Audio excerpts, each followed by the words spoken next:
Hey Emma, Yes, Mel. what do you call it when you're at a 10 out of 10 on a discomfort scale? Oh no. Max Pain!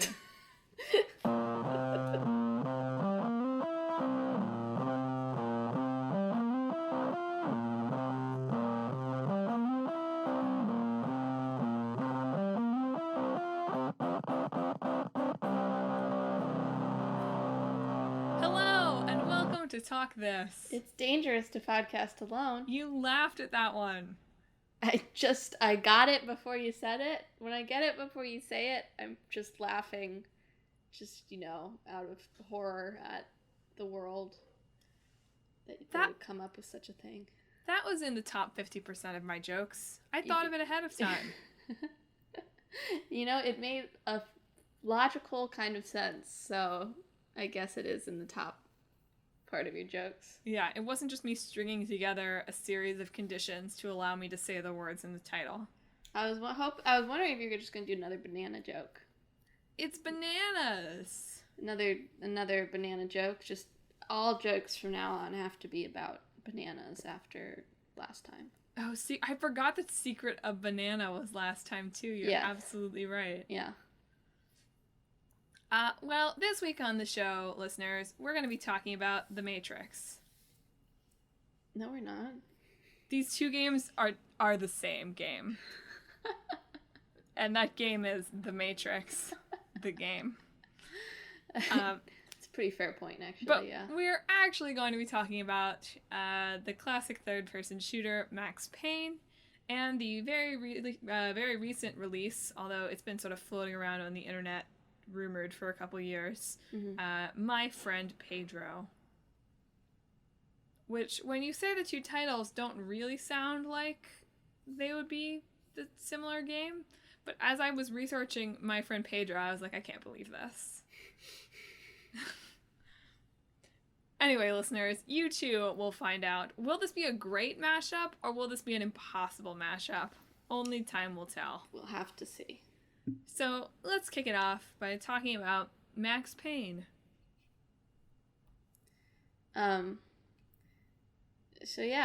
Max Payne is a series of third-person shooters. First developed by Remedy, right? Yep. And then the third one was by Rockstar. So they were all published by Rockstar, but then, Rockstar took over development with the third one, which was released way later than the other two. Yes. In which you play Max Payne, who comes home one day from his cushy job at the police to find his wife. Is it just his wife? I think his wife and his child. His wife and his child murdered in their homes. And then he, does what video game characters do best and investigates who killed his family.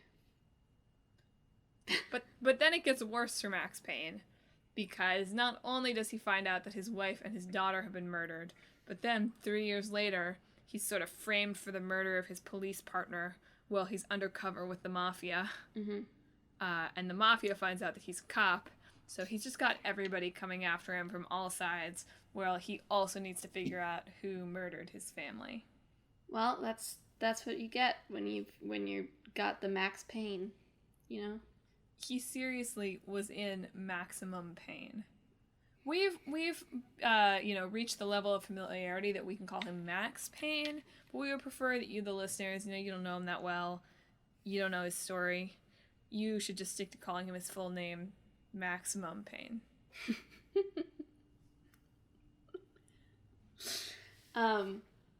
I was trying to remember, there was some class in in college, where we watched the beginning of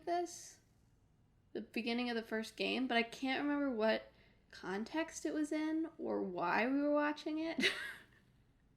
I think it was like the way like strong starts to games, like, or something, right? Or like impactful beginnings. I don't remember what the context was, but when I was looking into it, I was like, oh yeah, I've seen the beginning of this before. I don't remember why, but I sure have. Certainly you learned something. Yeah.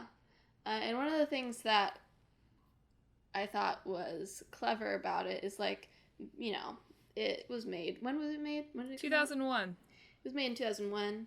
Game graphics were still evolving. So in order to sort of make up for that, a lot of the story is told in kind of graphic novel format, in that, like, they show the story with, like, pictures and sort of comic booky. So, like, instead of, like, he does find his very polygonal wife dead, but then they also show, like, you know, graphic novel style image of it to, you know, maybe sell it a little bit more than just, oh no, my blurry dead wife. Polygons. It makes you wonder, because there are plenty of games from this era, like, I'm thinking Final Fantasy VII, right? Where people got very attached to some dead polygons, right? Yeah. But I wonder if you could still get people to feel that attached to dead polygons, or if we would feel like, what is this blob? Yeah. I mean, the contrast between, like, this and Final Fantasy VII, right, is that, like, characters who die in Final Fantasy VII, you know them, right? No, I know. It happens later in the story. I think that's still something that, even if they were blocky polygons, you could still probably sell.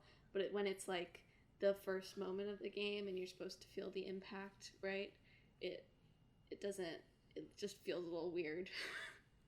At least that was my experience upon rewatching the first part of the game, of being like, oh wow, they're real not very expressive. Well, Max Payne, like the good neo-noir that it is, starts in media res, right? Yeah. We start out, I haven't actually literally watched this, but I read some descriptions of it, and you can correct me if I'm wrong from your classroom memory, but it starts with, like, Max, like, on top of a skyscraper, right? Pretty much cornered, or something to that effect. Maybe? I don't know. I don't remember that part. All I remember is just the going home. Right. So it starts out in 2001, after the worst blizzard in New York City history, because he's an NYPD cop. Right. Of course. Because this stuff happens in New York all the time. All the time. But he's, like, cornered. There's, like, helicopters closing in, and then we flash back, I think, because that's what we do in noir, right? Right. That's just how it's a genre convention. And then we flash back to his wife and polygonal daughter. I don't remember if you see the actual daughter. Well, I feel pretty confident she's also made of polygons. Probably. Even unless if she's just not screen. there, you know? Yeah. But yeah, I also thought that the graphic novel panel conceit was a pretty clever way of getting around 2001 graphics technology. Especially in a game that is based on a genre that is already pretty stylized. Yeah. And this game that really leans into that style pretty much as aggressively as it could. Yeah. I mean, all the, you know, it provides that, like, chance for, like, the third person narration from the character. I guess it would be first person narration, but you know what I mean. The very specific noir type of, like, I was so young back then. Whatever. Is that your noir voice? Yes. Grizzled. I took this case, and I knew I would regret it. That's what they say in noir, right? Yeah. that's my stellar noir voice acting. But yeah, like I was saying, like, there's that, and that's what comic books do a little bit too, right? There's lots of space to have, like, the words that aren't actually in the scene but are, like, telling you about the scene. I'm using very technical language here, so I'm sorry if you can't keep up. If you're not following, it's okay. This might be above your level. But they're things that pair well together, is basically my gist. And it also creates a real contrast between Max Payne's, you know, grizzled, eloquent musings on the American dream and the darkness of his soul, or whatever, and the, like, incredibly cheesy, stereotypical New York mobsters that you're shooting at for the rest of the game, who are just gigantic and cheesy and brash, and just leaning into that.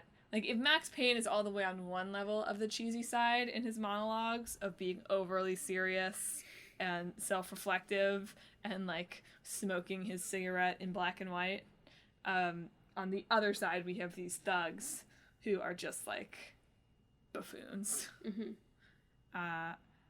Yeah. It's interesting to bring that up because I also remembered when we pulled this that, like, I've seen Max Payne 3 get pulled up everywhere as, like, the textbook definition of ludonarrative dissonance. I mean, specifically the third game. Yeah. I don't think it's necessarily a problem to have, as I've said on my YouTube channel, two drastically conflicting tones in a story. In fact, that works better in some cases. But, like, in Max Payne 3, he's like, oh, man, I'm so alcoholic and I suck at my job. And then he goes and, like, you know, explodes hundreds of random chumps in the coolest way possible, right? So it doesn't quite fit in that way.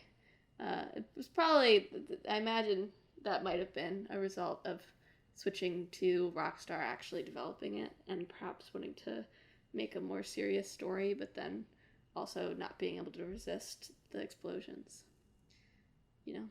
Yeah. I was reading a little about Max Payne 3 in the comments of some other Max Payne articles, and it has some defenders. It has some people who are like, this is really great, and Max Payne's character works in all situations, and the gameplay is good enough that, like, you don't care.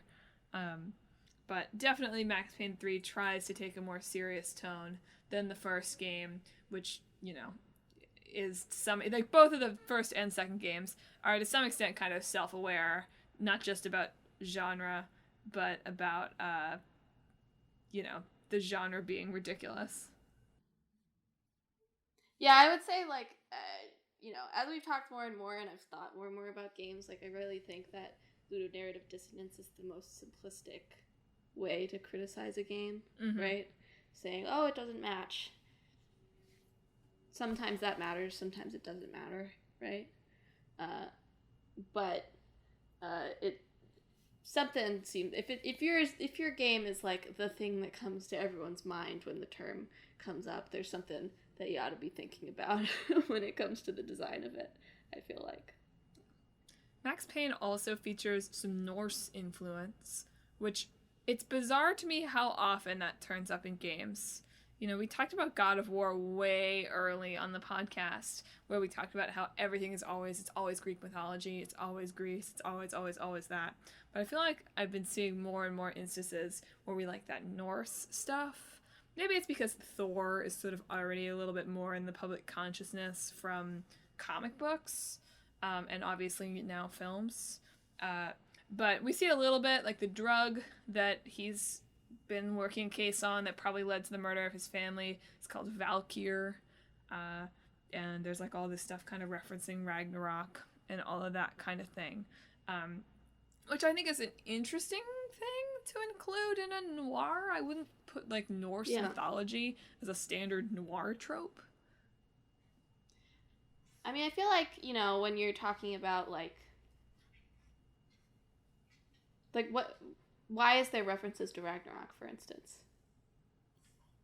I guess because, well, we're dealing with this drug that's called Valkyr, and I don't remember exactly how it's used, but I would get why it would be relevant to Max Payne just, like, freaking wrecking everyone. No, but I feel like whenever there's, like, a game that, like, wants to add, like, mysticism or some sort of, like, culty thing, like, Norse mythology is a pretty safe bet to play, right? Like, you're not going to offend. That's true. I had never thought of it that way. It feels exotic without it being appropriation. I mean, you know, obviously there are people that's their heritage. I don't mean to say that the Norse are just, like, culture neutral, but also there just aren't too many Odin worshippers out there anymore. I'd be very surprised if we had any Odin worshippers listening to our podcast, at least. But you know what? If that's you, talk to me about why. Tell us about Odin. Come knock at our door. We have a second to talk about our Lord and Savior, Odin. Odin. What's his, like, title? like all-seeing eye or something. He does have an all-seeing eye. Don't know if that's the title, but that's fine. That's a good title. Like, you know, I guess with, like, Thor, it's just, like, Odin's son, right? And right. Odin's not anybody's son. He's just the dad. So, Odin, Thor, dad. So we haven't talked yet about what's probably the most beloved and influential and successful part of the Max Payne games, which is their use of bullet time. Mm-hmm. Popularized in widespread pop culture by The Matrix. Is that actually credited to that? Like, I mean, I believe it, right? I believe that people would come up with bullet time from watching The Matrix. I was wondering, like...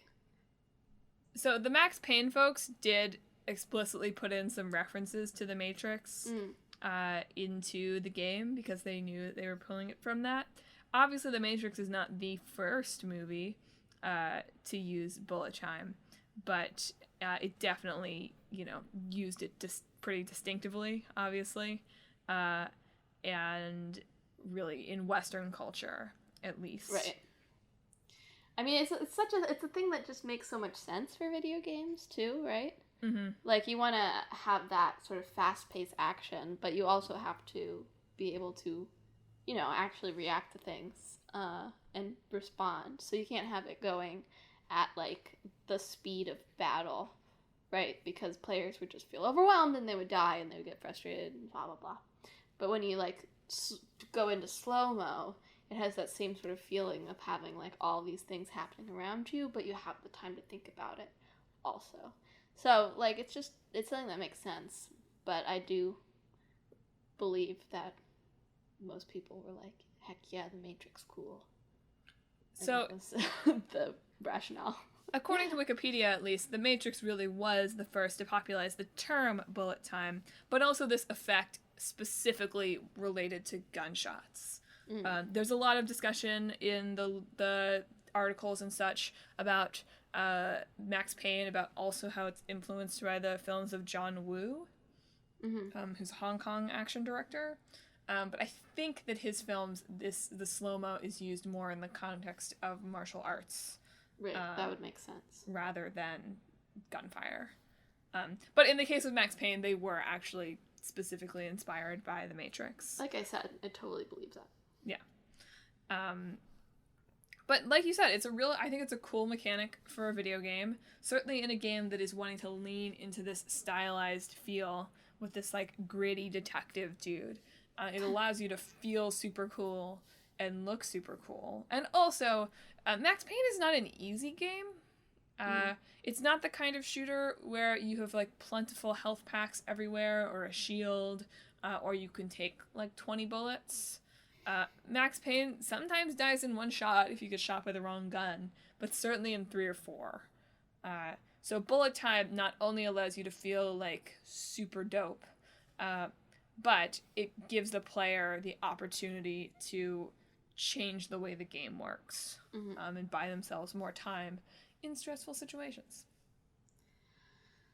I do always like it when characters, I mean, I say I like it, I probably, in playing shooters, I would get frustrated because I'm not very good at them. But I do like it when characters, like, have realistic sort of health, like, what they could actually take, you know? Whereas with a lot, like, you know, like Uncharted or, like, Wolfenstein, which we're playing, you can just get hammered. And as long as you give your sister a little pep, you're fine. The bullets. I throw the thumbs up and suddenly, the bullets, they come out of my flesh. So it is nice to see when it's like, yeah, if you get hit by a shotgun, you're dead. You're just gone. It is a little odd that this would be the game that would commit to that, though, given that the rest of it is so, like, we have the bullet time mechanic, right? Which is itself not real. Yeah. But at the same time, it kind of feels kind of noir-y, right? No, definitely. Like, he's just, like, a smart, brooding detective. He's not, like, a walking tank. Too bad his face looks like that, though. Just like that. You know what we mean, listeners. It looks like that. You've seen it, though, right? Yeah. There's actually... So, Max Payne is modeled on the guy who wrote the game, whose name I don't remember off the top of my head. But, I think he has 2 first names. Like a last name that's also a first name. It's like Luke something, I think. And I saw a video of him showing how to make the face of Max Payne in the first game. So, like, at least he has a sense of humor about it. He's just got this grimace, and he looks... He's at Max Payne, okay? He, literally, though, I mean, seriously. I mean, I get it. He's on this case where everyone he cares about is dead, and everyone is shooting at him all the time. So, look, I get the grimace. But also, it's not pleasant. Neither is having your family die. Touché. Speaking of not pleasant, Max Payne was turned into a movie. Oh, yeah. In 2008, starring Mark Wahlberg and Mila Kunis as Mona Sachs, a character we've not talked about, but, like, come on, that name, who's an assassin, who's trying to figure out who killed her twin sister. And also, like, is after Max, sort of. And the femme fatale character, you mean? The femme fatale. Exactly what I mean. This is a noir. Yep. But yeah, the film was not well reviewed. Made money, did pretty well, but did not get good reviews. Yeah. Was especially hated by the studio that made the video game. Oh, that made the video game. I was like, the studio making the movie just... No, was especially hated by the folks who made the game and published the game. Because they added, like... It seems like maybe they're, like, Valkyrie-inspired demons to it, kind of. Oh, of course. Right. You need to spice it up somehow. And how do you do that in Hollywood? You add some demons. And it doesn't seem to be as noir-inspired as the game, which just feels like a mistake. Yeah. Like, this game is already made in a popular cinematic style, which, granted, we don't see too much anymore, but there's a long tradition of noirs that people like. So, this feels like the kind of game that is just a slam dunk for a movie adaptation, because it's already basically a film. But then you gotta add the demons, though. Fine, I can handle a noir with demons, that's fine, but, like... Are there any noirs with demons? Demon noir. That'd be pretty dope. Yeah. Sub-noir category, demon noir. But yeah, not the movie that breaks the video game movie curse. Alas. Still hangs heavy over our heads to this day. Did you see that the Uncharted movie is, like, rebooting itself again? Oh no. They lost their director again. Great. Video game movies. One day somebody will figure you out. Today is not that day. Today is not that day. I thought it was funny that the folks from Remedy Entertainment had to, because they're a Finnish studio, so they had to travel to New York to do research. I just always think that's funny. You know, I think that's better. I feel like there's a lot of European studios that's like, I'll set it in America, but will I do any research on America? No. Just America. And listener, if you've been sitting here the whole time thinking, Remedy Entertainment, where have I heard that? Like, why is that something that I've been hearing about lately? It's because they're also the studio that's developed Control, which releases this week. So, good timing on our parts. And Alan Wake. It's the other one I know from Alan Wake. They just like, first name, last name games. Control is one word. Oh well. They've broken their streak. Speaking of names, I'd like to introduce you to somebody. It's my friend Pedro. Do a Pedro. Do a banana voice. This is my friend Pedro. What? This is a banana voice. That did not go in the direction I was expecting, even a little. What's your banana voice? Like, I was thinking, like, higher. No, bananas have deep voices. This needs to stop. Everyone has turned it off. They're like, nope, okay. Max Payne stuff was interesting. Got enough out of this. Catch you next week, girls. Let us know, listeners. Do you think bananas would have high or low voices? You can't play this game to find out, because I'm pretty sure it's not voiced. Pedro the banana is voiced in some of the trailers. Ah. But I don't... Does it have a high or a low voice? I don't remember. I did watch it, but now that I've heard you do a banana voice and me do a banana voice, that's... I can really only hold 2 banana voices in my brain at once. So Pedro is the banana. You didn't intuit that. So my friend Pedro, I'm going to read the log line from the website, because I think it's funny. So my friend Pedro is a violent ballet about friendship, imagination, and one man's struggle to obliterate anyone in his path at the behest of a sentient banana. It's a good summary. It's a good log line. Whoever wrote it, good job. Another tagline: blood, bullets, bananas. Everything you need to live in this world. The 3 Bs of a good action-adventure game. So, my friend Pedro is a shoot-'em-up, sort of side-scrolling platformer, where you play as, not Pedro, the other guy. Unnamed protagonist. Yes, Mr. No-Name, main character. Going bananas, dude. Mr. MC,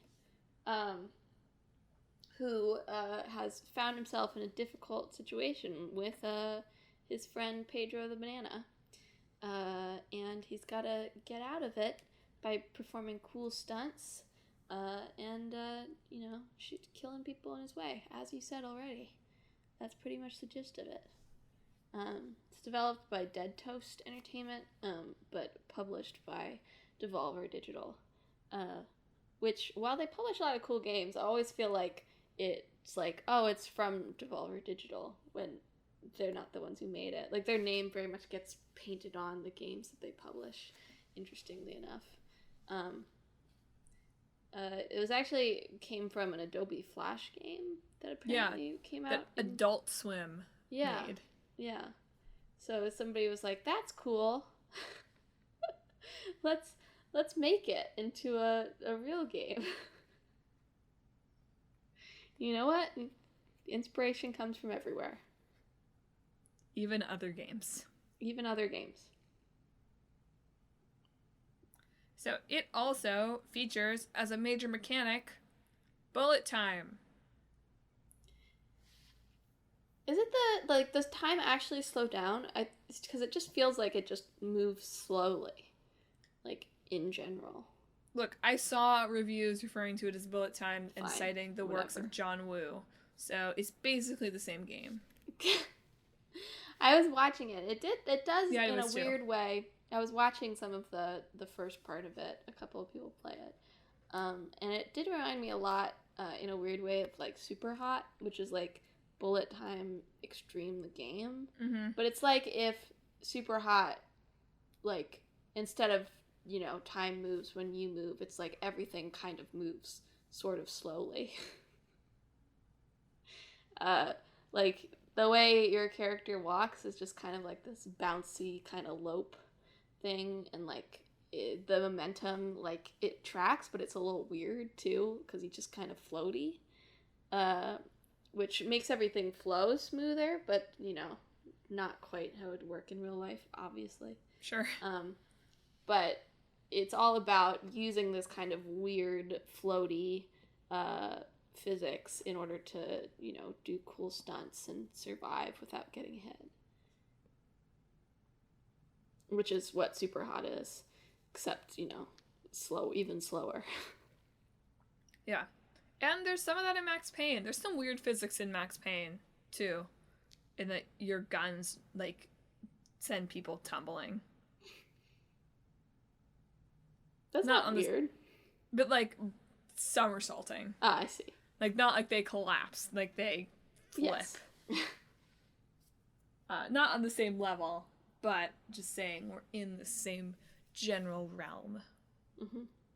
But yeah, it's all about killing as many enemies as you can in creative ways, maintaining the streak of killing, as many in a short amount of time. It did look cool. It was cool to watch.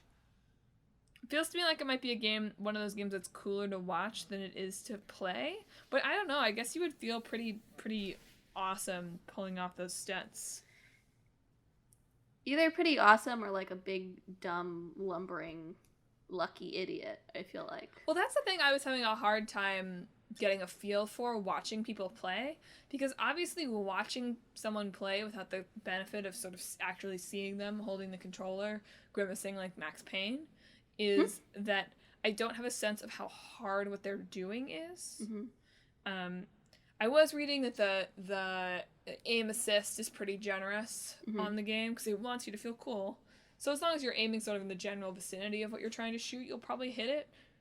Which made me feel like, yeah, probably I could feel pretty swaggy playing this. What I mean by big, dumb, lumbering idiot isn't like you die a lot. It's just that like you try to pull off something cool and kind of just fail and then settle for just kind of, shooting the person and pretending that didn't happen, right? Yeah. Like either you get it or you do it in kind of a dumb way, which I suppose in its own way can be kind of fun, right? Yeah. Failure in that way is kind of fun, in that you're like, oh, well, ricocheting it off my frying pan didn't work out too well that time. Yeah. Listeners, you'll notice we haven't talked much about the story here. This isn't just because your Talkless hosts are trying to move away from long, rambling story explanations that don't make much sense, but also because there's just not much worth talking about. Your banana friend Pedro is telling you to do bad things. Yeah. That's pretty much it. I mean, you've been, kidnapped by, a bad gang. So you're doing bad things to bad people, at least. It's not like you wake up in your house one day and your banana friend is there and be like, kill the world, MC character. Honestly, that would be more interesting.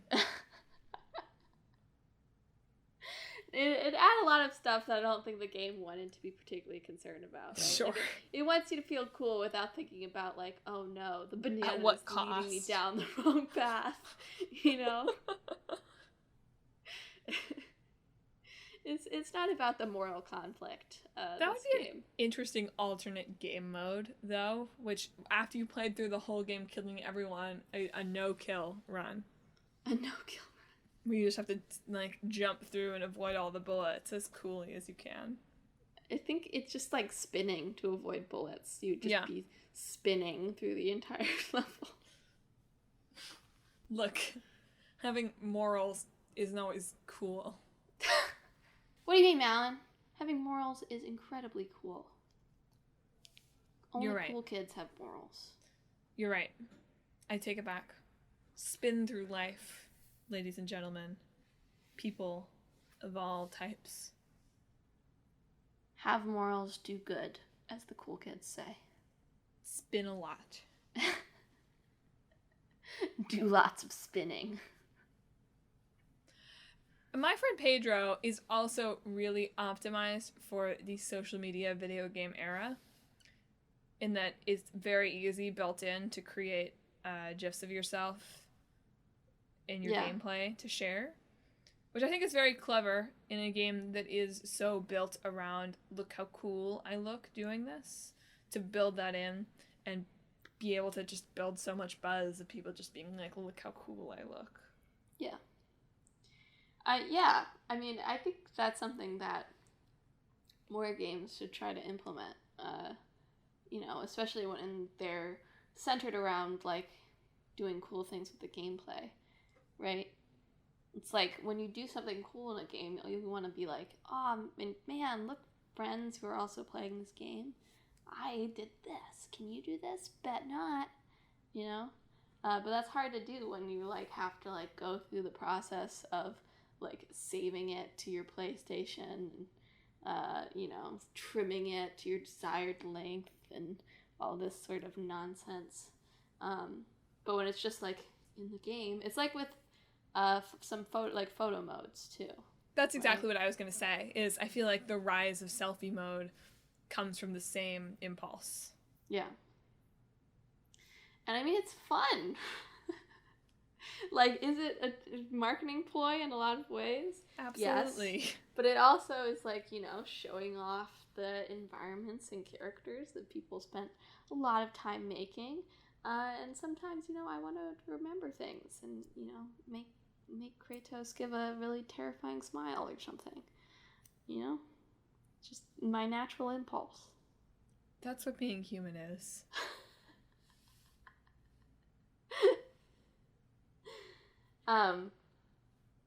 But yeah, like, what if like Disney Skate Adventure had like a GIF maker, right? I would have gone crazy for that. Except you would have had nowhere to put it. I know, but like, if we were a kid today and we had Disney Skate Adventure and it had a GIF maker, you know? I see that we are a mixed GIF podcast. It's like gift. No, it's not. Yes, it is. GIF. GIF. Why does it change if you take the T out? That happens with plenty of words. Like, that's a dumb reasoning. Give me a word. What words do this happen? When you take the T out? I don't know. Talk about something else while I think about this. This will take me a minute. She says, oh, there's plenty of words. And then when I call her out on it, she's like, give me a minute. I mean, there definitely are plenty of words where the letters are pronounced differently. Not just like specifically when you take the T out at the end of the word, though. Okay, I'll think about it. Like, yes, adding an E to the end of something can change the thing, but it's not the same with every letter because the English language doesn't make any sense. Right, but GIF is not it's an acronym. GIF is a type of peanut butter? Yeah, true. And that's spelled with a J. Also an acronym. We can't argue about this. Keep talking about bananas. Give me a minute to think. I don't know if the banana is really an essential part of this experience, honestly. Not to knock on our friend Pedro, but I feel like I guess it adds something like another like tagline to it, and it helps with like graphics and stuff. But I'm not 100% certain on why this game needs a sentient talking banana. Is any game made worse by having a sentient talking banana? Probably Max Payne. But generally, I would guess no. But just such who was like, what if there was a sentient talking banana? I'm just amazed at the depths of human creativity, is what I'm saying. I think you missed my thought and though. But that doesn't change the first letter. You still do th. Yeah, but it changed. That wasn't what you said. Yeah, but I went one that follows the exact same pattern of gift to Jeff. Well, because the I's are still pronounced the same in both those. This is an impossible challenge. You know why it's impossible? Because it's GIF. You're wrong. You'll always be wrong. You know what? At least we're not alienating any of the listeners. That was the big plan, right? One of us is on each side. And that means that they'll just argue among themselves instead of entirely abandoning us. We had a big meeting about it. We're very devious. That's what we're saying. That is exactly what I'm saying. If you could have a fruit talk to you, what fruit would it be? I thought you said a Groot for a minute. Like you were taunting me with another word that started with G and ended with T. I would love to have a Groot talk to me, but if you had a fruit that talked to you, what kind of fruit would you want? What's it gonna say? Hello there. Like, is it actually my friend or is it an evil friend? What are we talking about here? Do I have to bring I it don't with me know. everywhere? Like, different kinds of fruits have different kinds of personalities, so I think it depends on the fruit that you pick. So, like, banana is especially good one because, you know, you won't, like, squish the banana by mistake. Yes, you will. But not in the same way as if I had a raspberry that I had to carry around. I guess so. But he floats. It works the same as Pedro. He floats around with you. Wow. So we've decided this fruit is male, huh? They float around with you. We've gendered the fruit. So I was thinking about Pedro. Pedro is male because his name is Pedro, I'm assuming. And he's a banana. That's gross.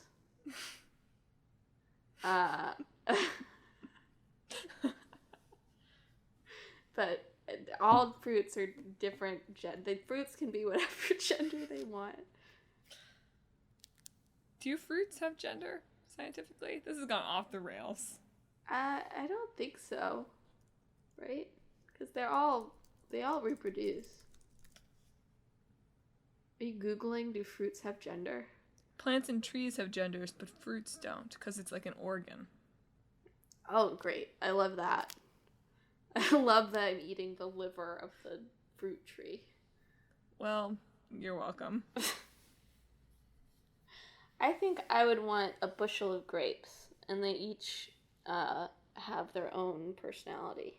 Is what you mean a bunch of grapes? A bushel. A bushel. It's a lot of grapes. A lot of friends built in. Big friendship energy. Exactly. Let's see. What kind of fruit would I want? Okay, I wouldn't want it to be something that I would want to eat. Right? I don't think I could do grapes. There's so many of them that if you ate a few, it would probably Emma, be fine. No. They're sentient. Just the dumb ones. No. The mean ones. The ones that bully the other ones. That'd still be you'd like have to listen to them scream as you chomp down on them. How about a kumquat? I'm sure, I think I like kumquats, but that would be funny to be like, this is my kumquat friend. What would their name be? Quat. Creative. Thanks.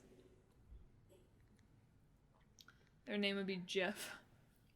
Name would be Max Payn. Max Payn the kumquat. Yes. No, I would pick like a cantaloupe, because I don't like cantaloupe. Okay, Max Payn the cantaloupe. Our mashup is done. Should I pick from the hat now? So, like, we have some really obvious overlapping stuff, right? Yeah. Bullet time is gonna have to be a feature. Yeah. So I think it has to be a noir about a banana that was wronged. So the banana is the one that walks into your detective agency with the noir with the legs and the dangerous look about them. It's the banana femme fatale, is what I'm saying. No. I was saying you are the banana. But you're not the banana in My Friend Pedro. He's your friend.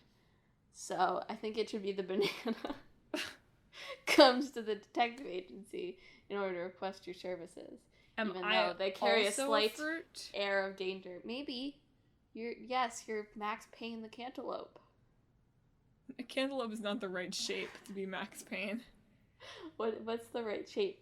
A gourd. That's not a fruit. There could be vegetables too. Dang, you're right.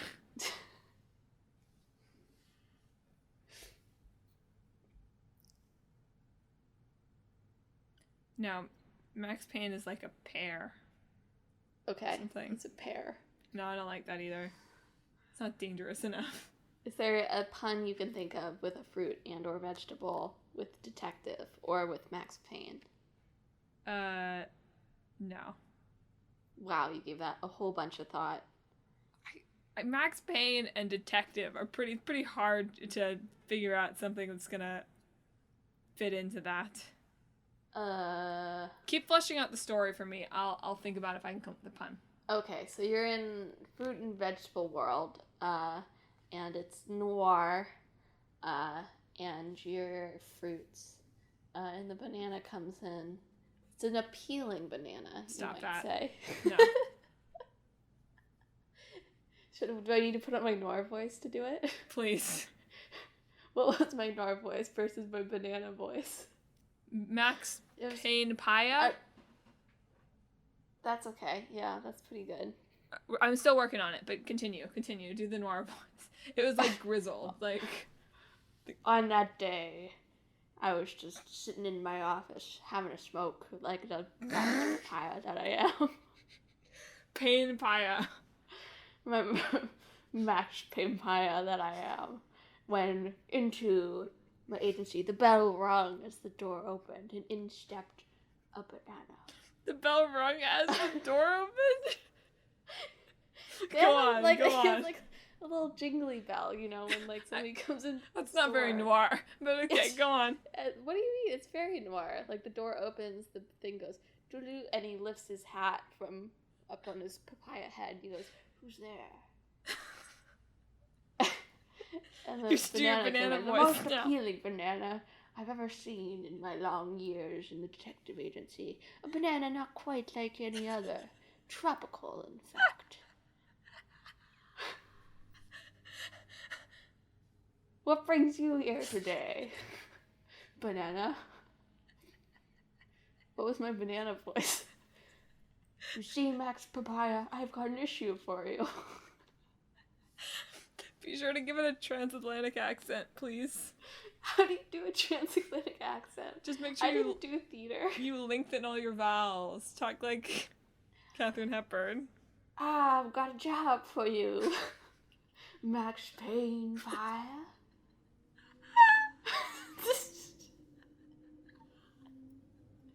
Oh boy.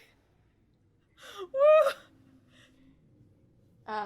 What are like bad fruits? What are fruits that would be the gangsters of the fruit world or vegetables? Why are they bad?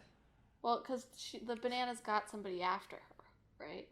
Right. And she needs Max Payn-paya's help to track it down, protect her, right? It could also be Max Plant Pain, like plantain.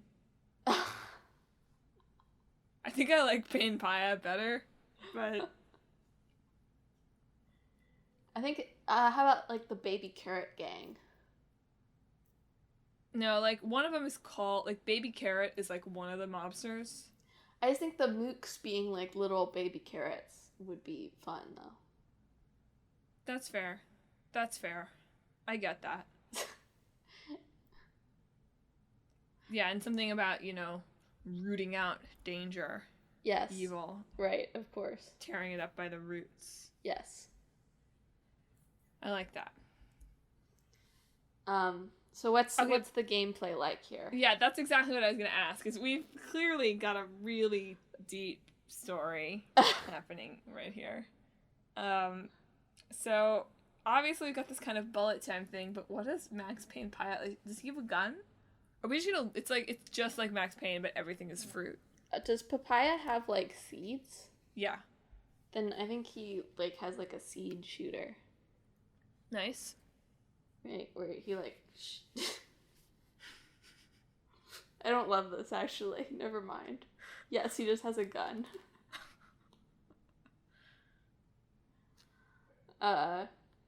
He's a papaya. He's an armed papaya. Armed and dangerous. Yeah. Alright, you know what? Maybe knives would be better. Like, throwing knives. Because they're fruits and vegetables, right? So they don't want to get chopped up. Sure, like Fruit Ninja. Yeah. So it's Fruit Ninja. Except in noir. No, Fruit Ninja is very different. Is it, though? But throwing knives is the problem, because you can't carry an unlimited number of knives. It's also not called knife time. Well, it could be. And why are we concerned about whether you can carry an unlimited number of knives? Who cares about that? It's cool. I guess. I need him to have different types of weapons, though. Like, Max Payne is able to carry different types of guns. Okay, well... Does he have, like, a blowtorch? Like the frying Can pan he in my friend Pedro. Fruit? Sorry, does he have what? A blowtorch? Can he, like, brulee some fruit? Sure, yeah, that's what I was going to say. Is that he has lots of kitchen appliances, basically. Nice. I like that. Like the knives and the blowtorch, and he's got I don't know, like a blender. Okay. Like a Yeah, he's got a melon baller whisk. too. A melon baller. Like a corer. Yeah. Take the core out of things. Nice. Like a zest. Yeah. A grater. This is very violent. It's fruit though. I know. I know it's fruit, but it's kind of dark. Getting kind of dark there. When he uses the blowtorch, he says, "Can't handle the heat? Get out of the kitchen." All his quotes are just like Gordon Ramsay quotes from Hell's Kitchen. I'll take you to the farmer's market.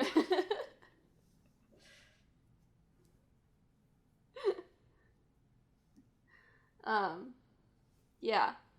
I think as far as we can lean into the fruits and vegetables, the better.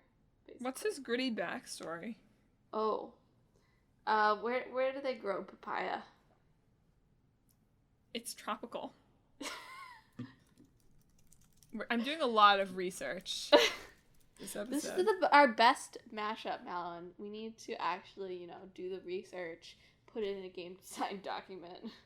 Okay, papaya is originally from southern Mexico, Central America, and northern South America, but it's now cultivated in most tropical countries.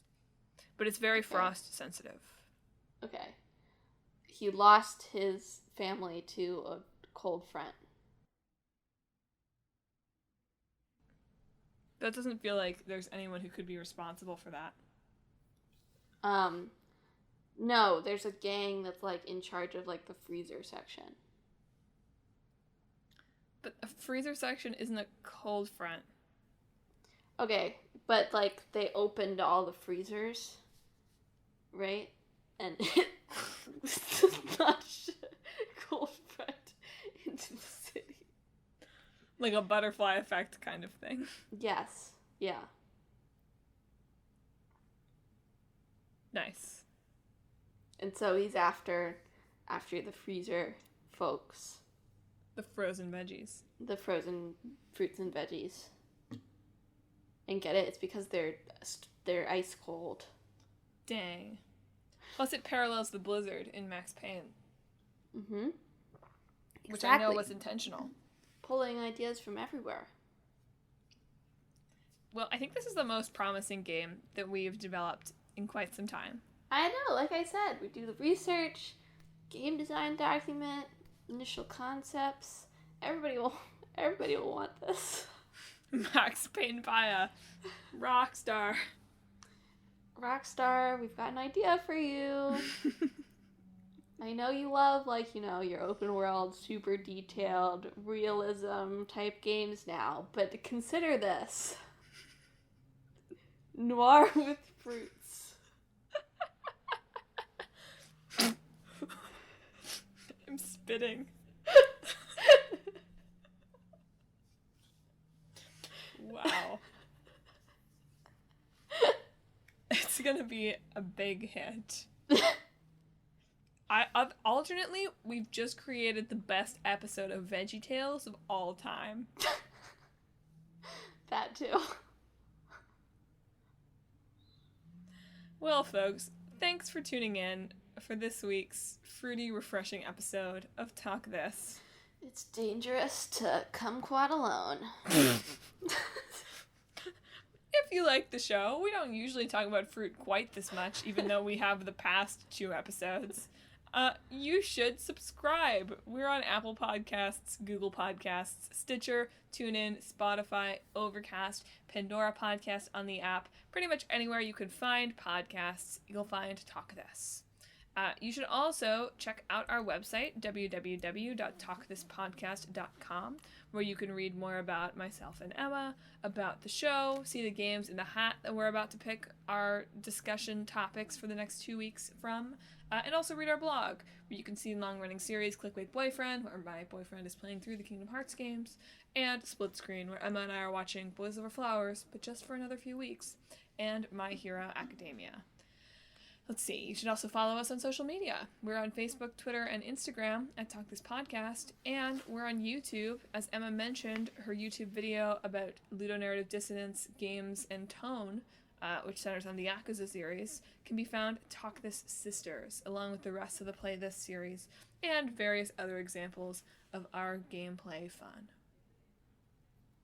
So without any further ado, Emma, what are we going to be talking about in 2 weeks, in September? Can you believe it? No. Oh yeah, it really will be September. Oh no. Okay, well, for our old game, we'll be talking about Luigi's Mansion. No way. All right. Yes way. I can't wait. Gooigi. I know. No, there's no Gooigi in the original, so you already know it's an inferior. I know, but it will allow me to share those Gooigi comics. Oh god.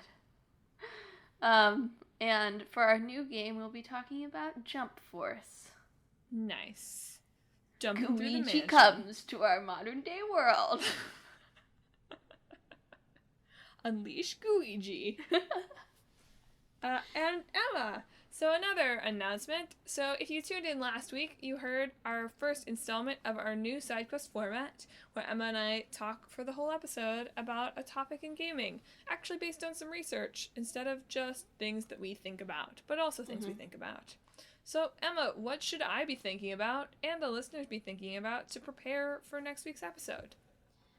Okay, so I've been thinking a lot about violence in video games, and not specifically like the effects of violence or, you know, if there should be that much violence, but kind of like how games use violence to try and make you feel things, and when that violence, and when and why that violence can sometimes feel effective or exploitative or boring or satisfying or sad or anything like that, right? Like what is the combination of elements that make us feel things when violence is introduced in games? I will probably have it phrased smoother by the time we talk about it next time. But that's the general gist of it. So, listeners, if you haven't already listened to our prototype of this version of the side quest, where we gave a podcast version of our presentation about mechanics and our paradigm for how they support storytelling, that feels like something that might be of relevance to this discussion, at least a little. Mm-hmm. So go back, check that out, get all well versed in power and control, and then tune in next weekend where we'll be discussing that. I'm excited. I feel like there's so much to talk about in that realm. Do you want to sign us off? Oh, I should have been thinking of a good pun. It's too late now. I hope that you have a